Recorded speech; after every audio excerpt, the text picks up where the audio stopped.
Queridos, que alegria nós estarmos juntos em continuidade a esses dias de bênçãos. Nós, ao tempo que estamos aqui, temos também irmãos nesse momento em Santa Catarina, Bahia, várias partes do Brasil, sendo abençoados também com este mover de Deus que tem alcançado a nossa denominação. Ontem nós começamos e ouvimos uma palavra de Deus, pastor Jefferson ministrando as nossas vidas, e de maneira extraordinária fomos impactados pela palavra de Deus.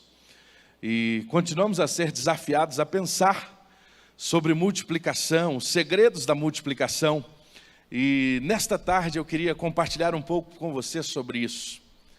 Quais seriam os segredos da multiplicação? Teria segredos a multiplicação? Nada melhor do que nós entendermos quem nós somos em Cristo. Entendendo quem nós somos em Cristo, isso facilita muito esse processo. E saberemos o nosso papel, e saberemos quem nós somos em Cristo.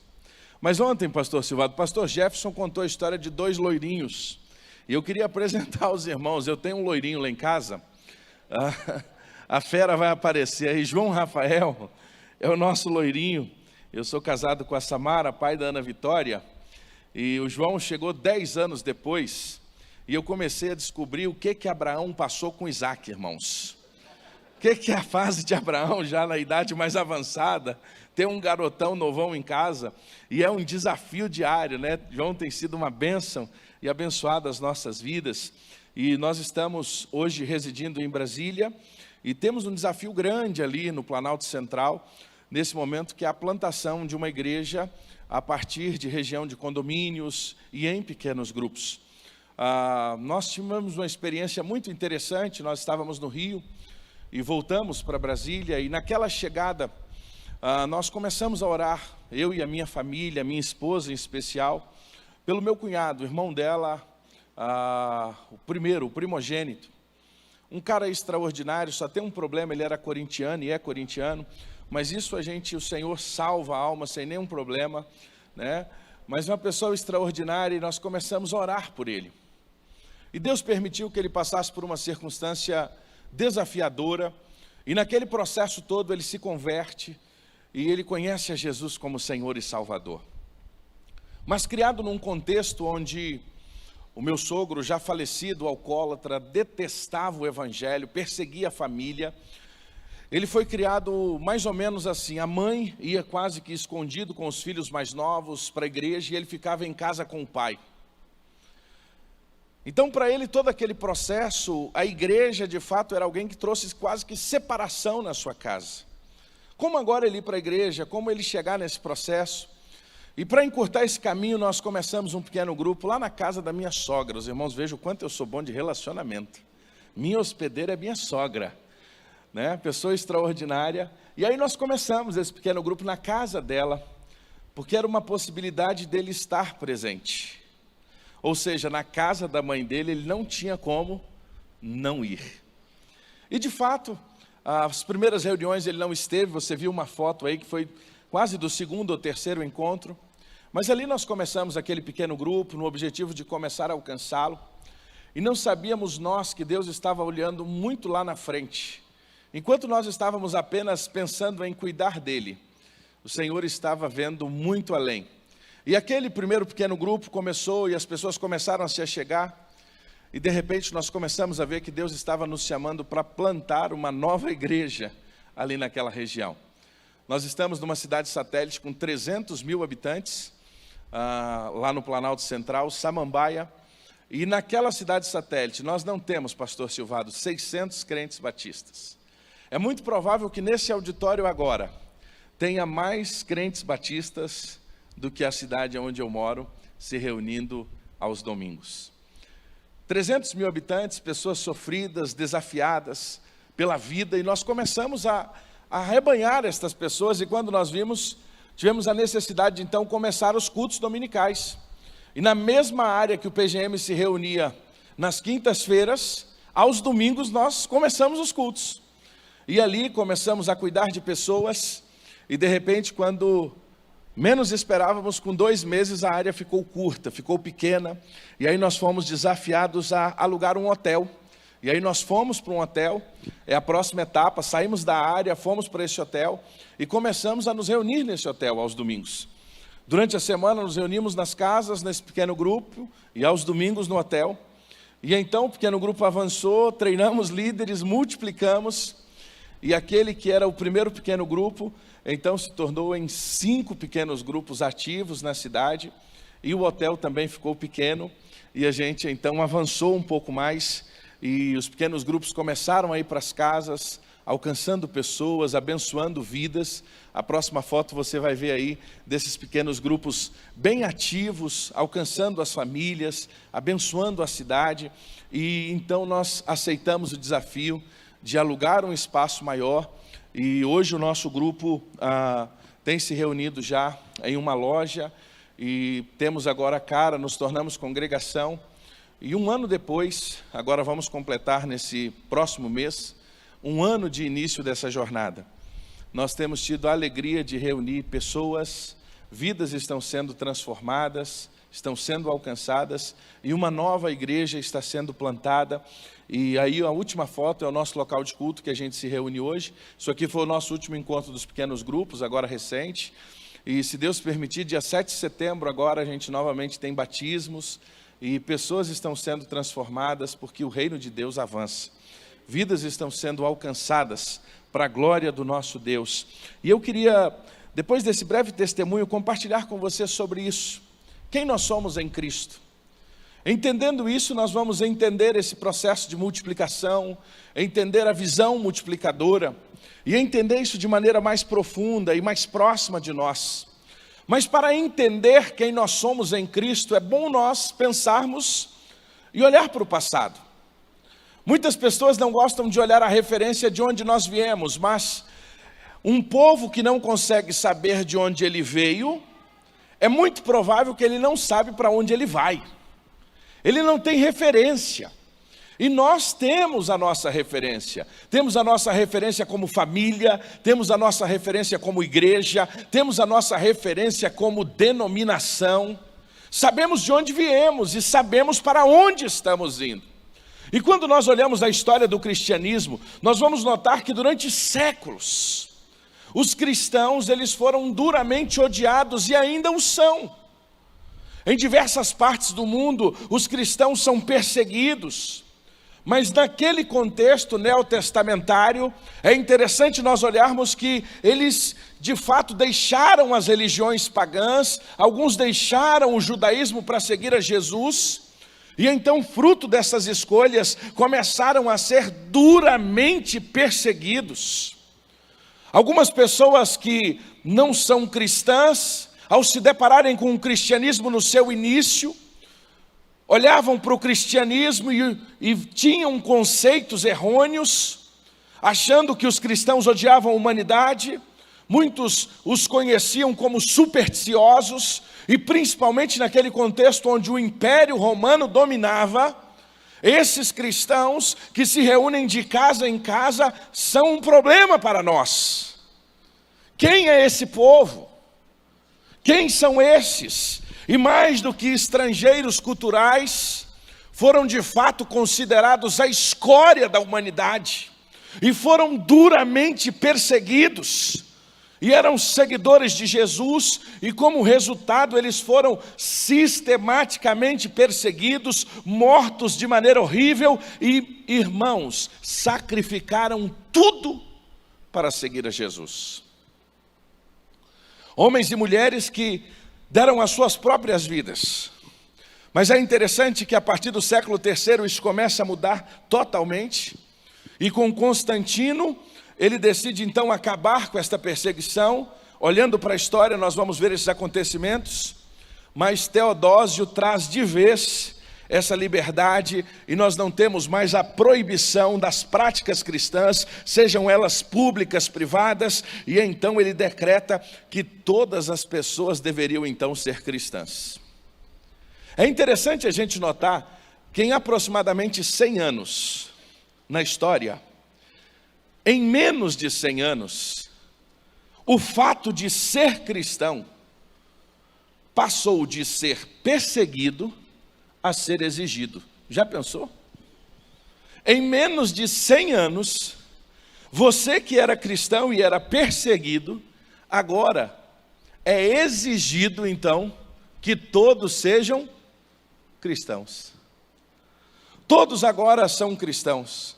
E esse conceito vem avançando no decorrer da história, a ponto da gente ter uma reforma que tenta mudar, e ela muda muitas coisas. No entanto, o ideal da reforma era reformar e continuar reformando.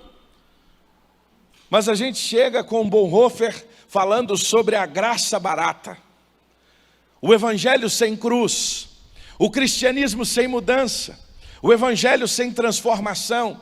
Talvez algo muito semelhante ao que nós temos nessa época, a época em que nós vivemos. E o chamado agora não é mais para seguir, mas sim para se unir. O desafio que nós temos, então, de que parar e pensar quem nós somos em Cristo. Se nessa tarde nós queremos pensar nos segredos da multiplicação, antes de pensar nos segredos da multiplicação, nós precisamos perguntar quem nós somos em Cristo Jesus. O para que nós existimos, para que nós fomos chamados. Mateus capítulo 16 nos diz, o Senhor Jesus foi claro: se alguém quer vir após mim, negue-se a si mesmo, tome a sua cruz e siga-me. Esse é o nosso chamado. É interessante que Kate Phillips diz que o chamado de Cristo para o discipulado é um chamado para a morte, é a entrega de si mesmo, é ter essa compreensão que nós fomos chamados para dar a nossa própria vida. É por isso que faz muito sentido quando Paulo diz: vivo não mais eu, mas Cristo vive em mim. Mas nós vivemos numa geração em que isso talvez esteja tão distante dos nossos ideais como cristãos, como discípulos de Jesus. E aí muitas vezes nós temos confundido em fazer discípulos como fazer membros das nossas organizações.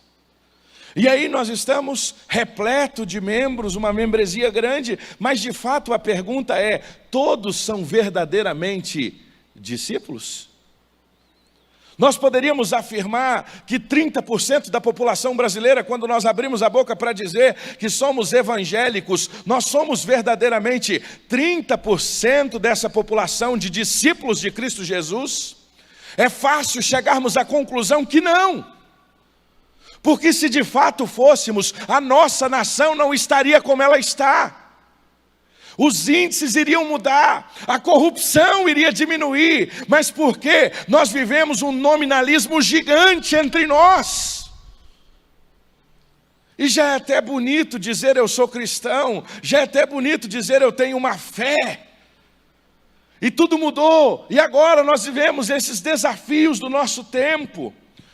E a verdade é, irmãos, que nós que estamos envolvidos em pequenos grupos, podemos até ter um PGM extraordinário, maravilhoso, mas que não forme discípulos. Um PGM abençoado, que o lanche é extraordinário, porque quem gosta de comer é crente, né, irmãos? Que coisa boa, termina o PGM, pastor Jefferson está me olhando, termina o PGM, e é cuscuz, é bolo, lá na minha terra é pão de queijo, pastor Silvado, e todo mundo fica ao redor, como é que é? Pinhão, olha só que maravilha, e todo mundo ao redor da mesa, e ali entra semana atrás de semana, e aquela comunhão maravilhosa. Só tem uma coisa: não forma discípulos. É um pequeno grupo maravilhoso, no entanto não consegue cumprir o seu papel. Mas nessa tarde eu gostaria de pensar com você quem nós somos em Cristo, qual é a nossa vocação. E para isso eu quero convidar você a abrir a sua Bíblia em Marcos capítulo 1, porque o Senhor Jesus tem um chamado para nós. Marcos capítulo 1, a partir do versículo 16. E eu gostaria que nós pudéssemos ler em uma só voz. Está expresso aqui na tela. Vamos juntos? Caminhando junto ao mar da Galileia, Jesus viu os irmãos Simão e André, que lançavam rede ao mar porque eram pescadores. E Jesus lhes disse: venham comigo, e eu farei com que sejam pescadores de gente. Então eles deixaram imediatamente as redes e Eu queria que você fizesse algo que Batista não gosta de fazer. Fala com o irmão que está do seu lado. Olha, que coisa que isso para nós é um desafio, né? Mas sabe por quê? Porque a gente vive um tempo de tanta impessoalidade, que se a gente pudesse entrar no templo e sair sem falar com ninguém, a gente gostaria. Mas a igreja precisa fomentar e quebrar essa nossa impessoalidade. É por isso que muitas vezes quando a gente pede para você falar com alguém, que a gente pede para você dar um abraço em quem está ao seu lado, isso não é um modismo. Isso é para quebrar essa nossa mania impessoal de entrar e sair e não falar com ninguém. Então diga para o irmão que está do seu lado: você foi chamado para pescar gente. Você foi chamado para pescar gente. É interessante quando a gente olha para Marcos. Marcos teve uma influência grande de Pedro, o menor evangelho. Marcos tem uma expressão que aparece por diversas vezes no seu evangelho, que é a expressão logo.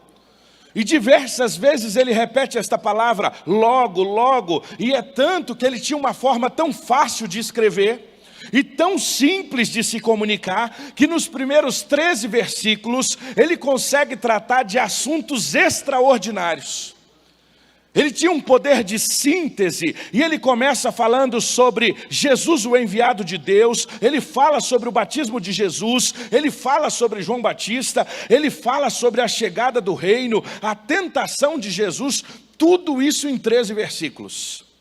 Era alguém que tinha um poder de síntese extraordinário, e nesse poder de síntese, Marcos nos apresenta quem nós somos em Cristo.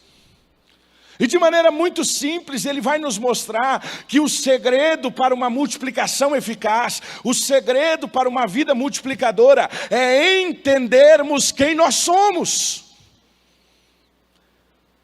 E é por isso que ele começa dizendo de maneira tão clara que Jesus estava caminhando, e quando Jesus chama os seus discípulos, ele chama e nos mostra algo muito especial, que começa com o convite.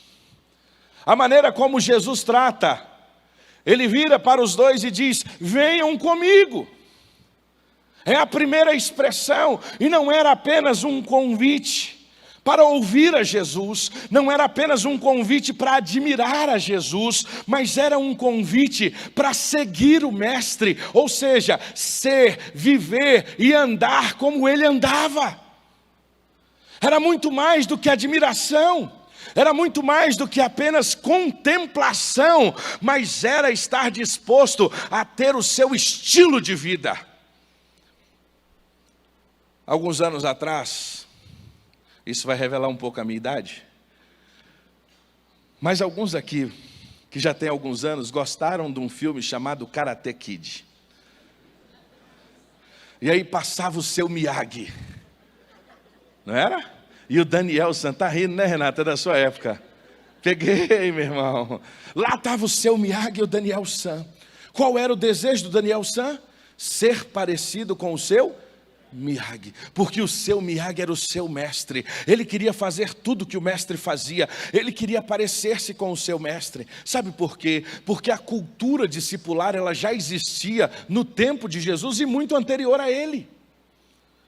Mas agora, nós temos aqui um processo diferente, um processo em não que os alunos vêm e buscam um mestre, mas agora um mestre que passa e diz: venha comigo. Um mestre que convida homens simples, homens que talvez para muitos improváveis, e vira para esses homens e diz: venham comigo, caminhem comigo, busquem ter o mesmo estilo de vida que eu tenho. Tudo começa para uma vida multiplicadora, entender que nós temos um chamado, nós temos um convite. Há 3 anos e meio atrás, eu estava no Rio de Janeiro, e eu conheci um rapaz, recém-chegado na Cristolândia, o seu nome Filipe.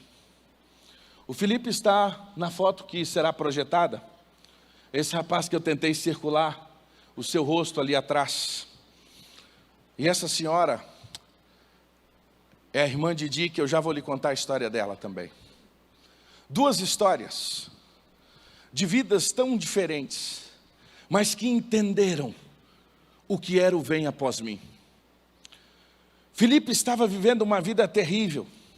As drogas consumiam Filipe, a sua mãe, uma senhora totalmente piedosa, dedicada à palavra, ao evangelho, criou os seus filhos na admoestação do Senhor, mas o Filipe, num determinado momento da vida, ele preferiu a rua, preferiu as drogas.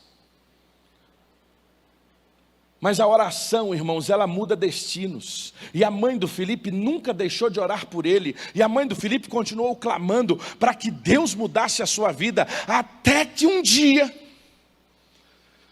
o Filipe aceitou o desafio de ir para a Cristolândia. E eu conheci o Filipe logo que ele chegou na Cristolândia, essa foto foi logo no início. E o Filipe estava vindo de um estado, tinha perdido a família, a coisa estava difícil, porque a droga é assim, meu irmão. Quando ela chega para arrebentar, porque o mal só vem para matar, roubar e destruir. E tem um monte de gente querendo legalizar o mal. Sabe por quê? Porque ele não sabe o que é ter um viciado em casa. Ele não sabe o que é enfrentar isso dentro de casa. Porque uma mãe como a mãe do Filipe, pergunte para ela se ela gostaria que legalizasse as drogas. Pergunte para aquela mãe que muitas vezes viu seu filho dormir nas calçadas, debaixo de um papelão, com esse discurso que de fato não tem nada a ver conosco. Mas ali estava o Filipe, e o Filipe entendeu o chamado de Deus. O Filipe compreendeu o processo de mudança. Filipe entendeu o que era de fato, vinde após mim. E Filipe começou a ter o seu coração transformado. E ele aceitou o desafio de caminhar e de começar uma jornada. E eu conheci o Filipe nesse momento, no início da sua vida cristã. E o nosso coração se aproximou e comecei a ter mais momentos com ele. E ele muito interessado, com vontade de conhecer. E Deus começou a fazer uma grande obra na vida do Filipe. Esta senhora que está ao lado também é a dona Didi. Diferente do Filipe, dona Didi tem 83 anos. Uma cearense lá da Macambira. Nasceu lá em Mombaça, na terra mais seca do estado do Ceará. Mais de um ano sem chover. Essa mulher foi criada aos pés de toda a idolatria que um sertanejo é criado. E por muitas vezes, vó Didi pôde ouvir o evangelho, mas o medo, a tradição familiar, o desafio de romper com o seu histórico, o desafio de romper com a sua história, a impedia de tomar uma decisão. Mas ela começou a ouvir a palavra de Deus, em um pequeno grupo, semana após semana. E ela teve um encontro pessoal com Jesus. Porque aonde a palavra de Deus chega, a pessoa não continua da mesma maneira. A irmã Didi e o Filipe entenderam o que é o vinde após mim. Se nós queremos entender o processo de multiplicação, nós precisamos entender o processo de convite. O para que Jesus nos chamou, e ele disse, venham após mim. Só que ele disse algo interessante, não apenas o convite, mas ele falou sobre a metodologia, ele disse, eu o farei. Venham após mim e eu o farei. O meio, o processo que Jesus iria fazer comigo e com você. É um processo qual, uma ação que só Jesus pode fazer, é Ele que nos transforma, é Ele que nos muda. Então ele vira para os discípulos e diz, venham após mim e eu vos farei, ou seja, eu irei mudar o coração de vocês, eu irei mudar a história. E o crescimento será fruto da caminhada. Enquanto nós caminhamos, vocês irão crescer. O grande problema é que nós vivemos numa geração que não entende o eu vos farei. Porque crescimento dói. Diga isso para quem está do seu lado. Crescer dói. É demorado. e traz muita dor. É por isso que a gente não gosta. É por isso que na nossa vida discipular, quando nós vamos sendo confrontados com os nossos erros, com as nossas limitações, com os carrapichos que há em nós, que precisam ser mudados. Muitos de nós abandonamos a fé, deixamos o pequeno grupo, não queremos saber sobre discipulado, por quê? Porque nós somos confrontados com nós mesmos. É como aquele pai que o menino faz aquela coisa terrível, ele diz assim: eu não sei com quem esse menino está aprendendo. Com quem será, hein? Ele vive vendo o pai falar alto com a mãe. Ele vive vendo o pai dar maus exemplos dentro de casa. E de repente a mãe chama o filho grita com a mãe. E o pai diz: eu não sei com quem esse menino aprende. Quando nós somos confrontados com estas coisas, nós queremos deixar de lado. Mas o Senhor Jesus estava dizendo o quê? Eu os farei, vinde após mim e eu vos farei. Ou seja, é uma ação de Jesus, é um chamado à mudança e um crescimento que acontece na jornada. Isso me faz lembrar, quando o Felipe chegou, o Felipe estava com a sua família muito estremecida, mas Deus começou a trabalhar no coração do Felipe. E uma das primeiras coisas que o Felipe restaurou, e a próxima foto vai te mostrar, foi o casamento dele com a Neide. Sabe por quê? Porque no processo, por mais doloroso que seja, quando nós estamos dispostos a crescer, a mudança traz resultados significativos. E aí, pastor Silvado, Felipe começou a ter a sua vida restaurada. E aí o que mais, Deus é tão bom que nós mudamos para Brasília e o Felipe também foi trabalhar na Cristolândia de Brasília. E aí nós começamos a chegar mais perto e andar perto do Felipe e ver como Deus estava mudando o coração do Felipe. E Deus restaurou a casa do Felipe, restaurou a família do Felipe. E aí você olha hoje essa foto de uma família restaurada, de uma esposa feliz, de filhos agradecidos ao Senhor. Sabe por quê? Porque no caminho este pai está sendo transformado pelo poder do Evangelho. Venham após mim e eu vos farei. Quem está fazendo e transformando a vida do Felipe? É o Senhor. A postura do Felipe mudou. A família do Felipe começou a ver nele um novo homem. Começou a ver nele uma nova história. Começou a ver nele agora alguém que poderia se confiar. Por quê? Porque ele estava sendo transformado. Mas é interessante também que a irmã Didi, aquela senhorinha que tinha extrema dificuldade, semana após semana, quando ela chegava no pequeno grupo, e você vai ver a foto da sala dela, e a sala dela, ela senta ali, e ela quer ouvir a palavra, e ela ganhou um exemplar das Escrituras, e quando nós abrimos a Bíblia para estudar a cada semana, ela abre a sua Bíblia, e ainda com a sua dificuldade na leitura, ela começou a ler as Escrituras. E é interessante que a cada semana que nós chegamos na sua casa, ela tem algo novo para partilhar conosco.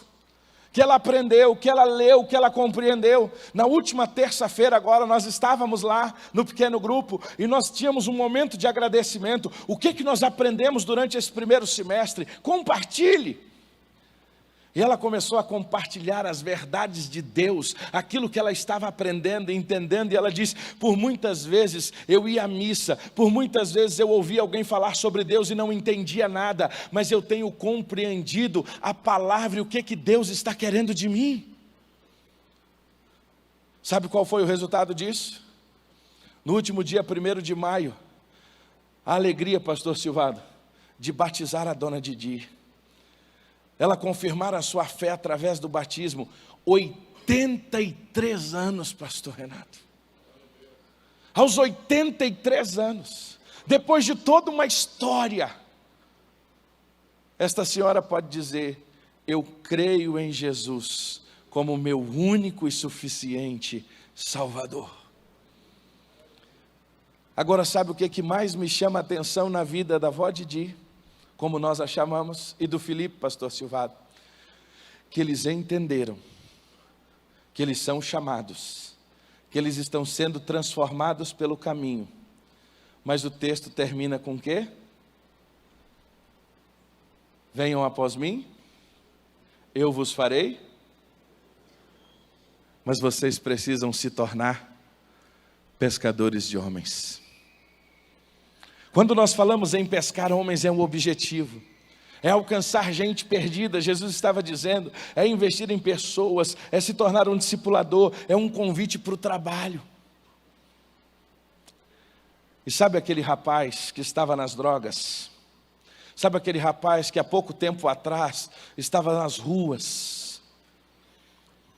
Agora, ele é um discipulador. Há 3 semanas atrás, pastor Silvado, eu estava na Bahia e eu recebi uma foto do Felipe, num cartório. O que o Felipe estava fazendo no cartório? Estava casando Luiz Felipe. E aí você vai ver essa foto, Luiz Felipe estava casando aquele dia, regularizando a sua vida matrimonial. Sabe quem está discipulando o Luiz Felipe? O Felipe. E sabe aquele casal que está do lado de lá, o Valdomiro e a Miriam? Sabe quem está cuidando deles, pastor Silvado? O Felipe. E a próxima foto que você vai ver agora aí, é o pequeno grupo do Felipe que vai se multiplicar agora. Sabe por quê? Porque o Felipe entendeu que ele é um homem chamado, transformado, mas para pescar pessoas. Mas uma das fotos mais lindas que eu tenho do Felipe, eu tenho tido a possibilidade de estar com o Felipe semanalmente, e Felipe entendeu o Evangelho, esse pequeno grupo tem entendido o Evangelho. Esse discípulo dele recentemente tiveram uma necessidade, o pequeno grupo se uniu. O cara estava desempregado, a carteira vencida, é motorista, se uniram, foram lá. Aquelas coisas que o pequeno grupo faz, renovar a carteira dele, Deus já está abrindo uma porta de emprego, a turma está orando, está todo mundo juntos. Mas de todas as coisas, pastor Ivani, essa foto para mim é a mais significativa da vida do Felipe. Porque o Kaique, irmãos, é um garotinho de 13 anos, que alguns anos atrás, ele literalmente tinha vergonha do seu pai. Alguns anos atrás, esse garotinho, talvez na escola, ele não podia contar a história de quem era o seu pai. Talvez alguns anos atrás, quando os coleguinhas se reuniam para contar talvez quem é o seu pai, o que ele faz, o Kaique talvez não tinha muito o que contar. Falar que meu pai dorme num papelão, falar que meu pai vive na rua. Mas uma das coisas mais impressionantes, irmãos, é ver esse garotinho orar com o pai dele e dar o testemunho de transformação da sua casa e de quem é o pai dele hoje, de quem é a família dele hoje. Para mim essa foto é muito significativa, porque hoje o Kaique pode ir na escola, o Kaique pode aonde ele estiver, falar para quem quer que seja, quem é o pai dele. Sabe por quê? Porque o pai dele entendeu o chamado, o pai dele está sendo transformado pelo processo, e ele pode dizer, o meu pai é um homem que está fazendo diferença nessa sociedade, porque hoje, irmãos, o Felipe é um dos líderes da Cristolândia em Brasília, e está tirando gente da rua, como um dia ele foi tirado. Isso é o poder do Evangelho. Sabe por quê? Um dia alguém entendeu o processo de multiplicação, investiu na vida dele. Da mesma forma, e essa próxima foto, isso agora é a casa da avó Didi. E a avó Didi, ela veio para Brasília alguns anos atrás, e ela foi trazendo os cearenses lá da região dela, todo mundo. E na cultura ela que foi criada, a maioria são afilhados dela, e tem um respeito grande por ela. E agora ela sai chamando quem para o PGM? Os afilhados, e eles vêm porque eles têm que respeitar a madrinha. Olha a bênção! Essa foto foi essa semana, nós estávamos lá essa semana, e Deus está mudando o coração de gente, Deus está transformando pessoas, desse pequeno grupo na casa dela, a vida do Nivaldo foi transformada, vamos batizar ele agora dia 7 de setembro, Um homem que não conhecia a Deus, um homem que tinha extrema dificuldade com o Evangelho, mas ele conheceu através do que ele está vendo, através do que ele está ouvindo, ele está sendo transformado. A grande questão, irmãos, é quem nós somos em Cristo. Se nós queremos entender verdadeiramente o nosso chamado, nós precisamos assumir o nosso papel não apenas como uma igreja de discípulos, mas o meu papel individual, sabe como o quê? Pescador de gente. Nós só vamos ver um grande movimento de multiplicação, nós só vamos ver um grande movimento exponencial no Brasil, sabe quando? Quando eu e você assumirmos o nosso papel de alcançar uma pessoa para Jesus. Sabe por quê?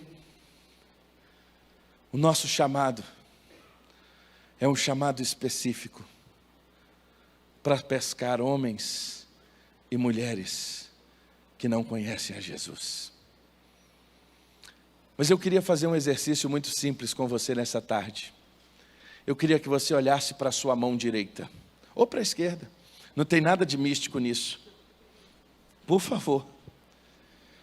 Mas eu gostaria que você pudesse dar um nome de um peixe que você pescou nos últimos 5 anos da sua vida cristã.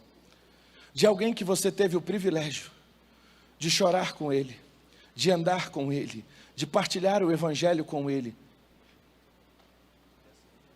Bote olho para os seus dedos. Dê um nome para cada um deles. De pessoas que você nos últimos anos teve o privilégio de pescar. Nosso chamado não é para pescar gente. Talvez você diz assim: pastor, isso é muito lindo, mas eu não tenho nenhum peixe para apresentar. Quando eu era criança, irmãos, eu venho lá do interior de Minas, lá das Minas Gerais, irmão Denilton, lá pertinho da sua terra. Pastor Renato, a gente ia para aquelas beiradas de córrego, uma varinha de pescar nas costas, umas minhocas. E sabe qual era a maior alegria do menino? Pegar um mato depois, lá a gente chama de fieira lá na roça, e vir com aquela fieirinha de peixe, aqueles lambarizinhos assim que nem precisava limpar, fritava aquilo tudo. Mas era chegar em casa e vinha com aquela fieira. 8, 10, que alegria! Eu fico pensando no dia que a gente chegar lá na glória, que fieira nós vamos poder chegar lá nos céus. Quais são os peixes que nós vamos apresentar? É interessante que quando Jesus diz o que nós seríamos, Ele não chamou os discípulos e disse assim: vós serão semeadores. Já pararam para pensar nisso? Não. Nós temos a parábola do semeador, que a ênfase não está no semeador. A ênfase está na semente e no tipo de solo. Mas por que nós gostamos tanto de dizer que nós somos semeadores e não pescadores? Já parou para pensar nisso? Eu também venho lá da roça e já semeei muito. Lá em Minas Gerais a gente chama de bornal. Na terra do pastor Calado é capanga, que é aquela bolsa que você enche de sementes. Capanga na minha terra é outra coisa. É um homem bravo que vem do seu lado. Mas você pega o bornal e você sai semeando. Quando você volta, o máximo que você ouve é o seguinte: você semeou? Semeei. A sua prestação de contas é apenas dizer: está semeado. Agora, meu irmão, sai com a varinha nas costas para você ver. Interior é assim, todo mundo viu que você foi pescar. Na hora que você chega na ponta da rua, o primeiro já pergunta: pegou alguma coisa? Você entra num processo de prestação de contas da primeira à última casa. E quando você chega, alguém fala assim: pescou? Sabe por que nós não gostamos de assumir uma postura de pescadores, pastor Marcelo? é que pescador precisa prestar contas. Quantos peixes você já pescou? Ergam os olhos para os montes ou para os campos e vejo que eles estão brancos para semeadura, é isso? Não, é para colheita, tem prestação de contas. Quem sai para colher tem que voltar com alguma coisa. Quem sai para pescar tem que voltar com alguma coisa. É por isso que nós gostamos de ficar no conforto. Claro, Paulo diz: uns semeia, outros regam, mas não é esse o contexto. Aqui nós estamos falando que o Senhor nos chamou para pescar. E a pergunta é: olhe novamente para a sua mão. Quem são os peixes que você pode apresentar ao Senhor? E aí talvez você me diz hoje: pastor, eu já fiz muita coisa. Eu até abro a minha casa. Eu até gosto desse negócio todo. Mas eu não pesquei nada ainda. Mas hoje você recebeu uma folha. E esta folha, ela começa perguntando sobre um sonho, um objetivo. Talvez uma das coisas que você pode marcar aí, vou te dar uma dica, é dizer para o Senhor: Pai, eu quero pescar. Eu quero ser instrumento teu para pescar gente. Talvez você já pescou muita coisa, mas talvez você ainda só não pescou aquilo que o Senhor gostaria que você pescasse. Eu queria te convidar a ficar de pé. E nessa tarde, eu queria desafiar você a pensar sobre isso. Quantos peixes você tem na fieira? Quantos peixes você tem a apresentar? Venha após mim, e eu vos farei. E eu vos farei. E eu vos farei. Eu queria desafiar você hoje, que deseja dizer: Pai, até agora na minha vida cristã,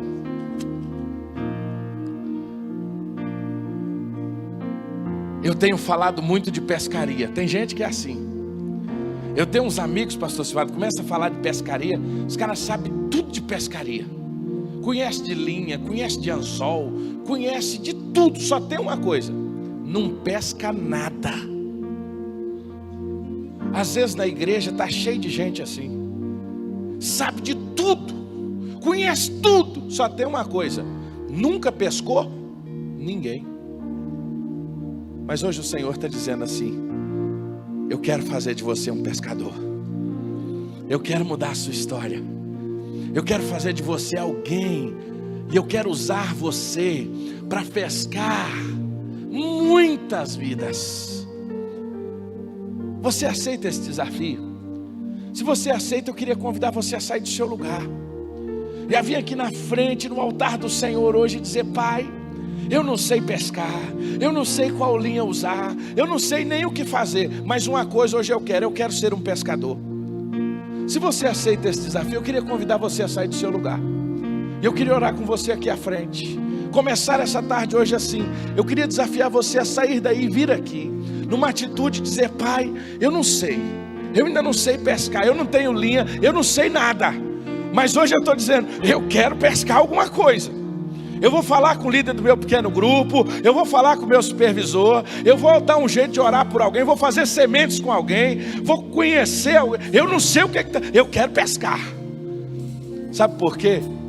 Porque eu fui chamado para pescar. E eu quero pegar a fieira e dizer assim: está aqui, Senhor, está aqui.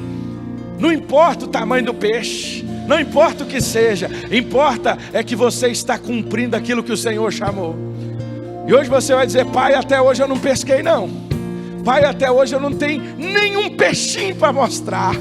Mas eu quero dizer ao Senhor: a partir de hoje, Pai, me dá essa vontade de pescar.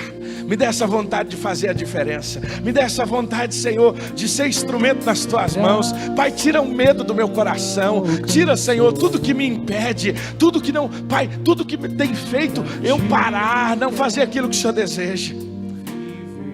Eu queria que você pudesse sair do seu lugar. E enquanto nós cantamos essa canção, nós vamos abrir o nosso coração, fazer dessa canção a nossa oração. E logo depois, pastor Márcio Tunala vai orar, nos abençoando, em nome do Senhor Jesus. Ainda dá tempo, saia do seu lugar, adore ao Senhor. Podemos ser na vida de alguém, rende tão somente de nós.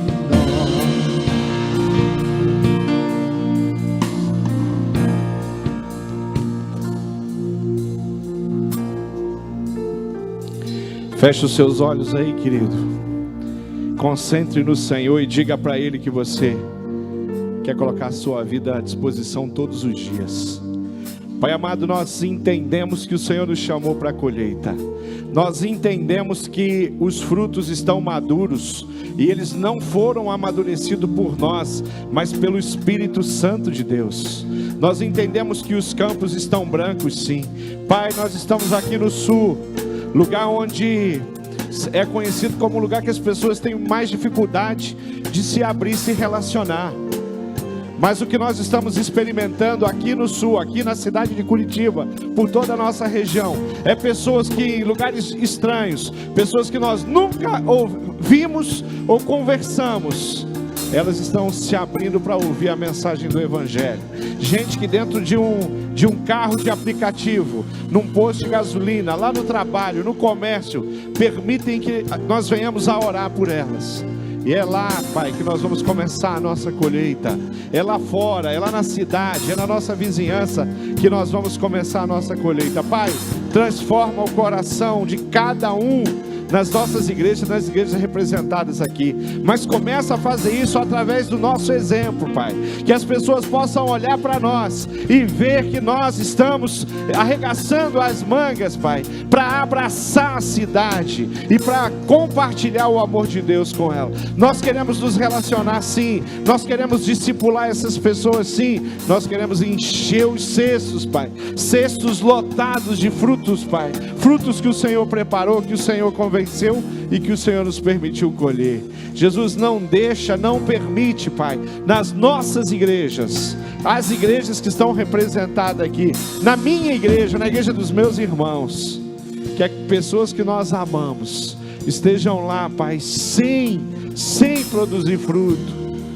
Nós queremos muitas vidas, nós queremos exemplos, Pai, como esses jovens. Queremos ver muitos filhos podendo falar dos seus pais, contar a história de transformação. Nós queremos ver muitos pais mudando a atitude e sendo exemplo para os seus próprios filhos. Nós queremos mulheres cheias do Espírito Santo, cuidando de mulheres na cidade. Nós queremos jovens, adolescentes, dominados pelo Espírito Santo de Deus, ministrando na vida de outras pessoas.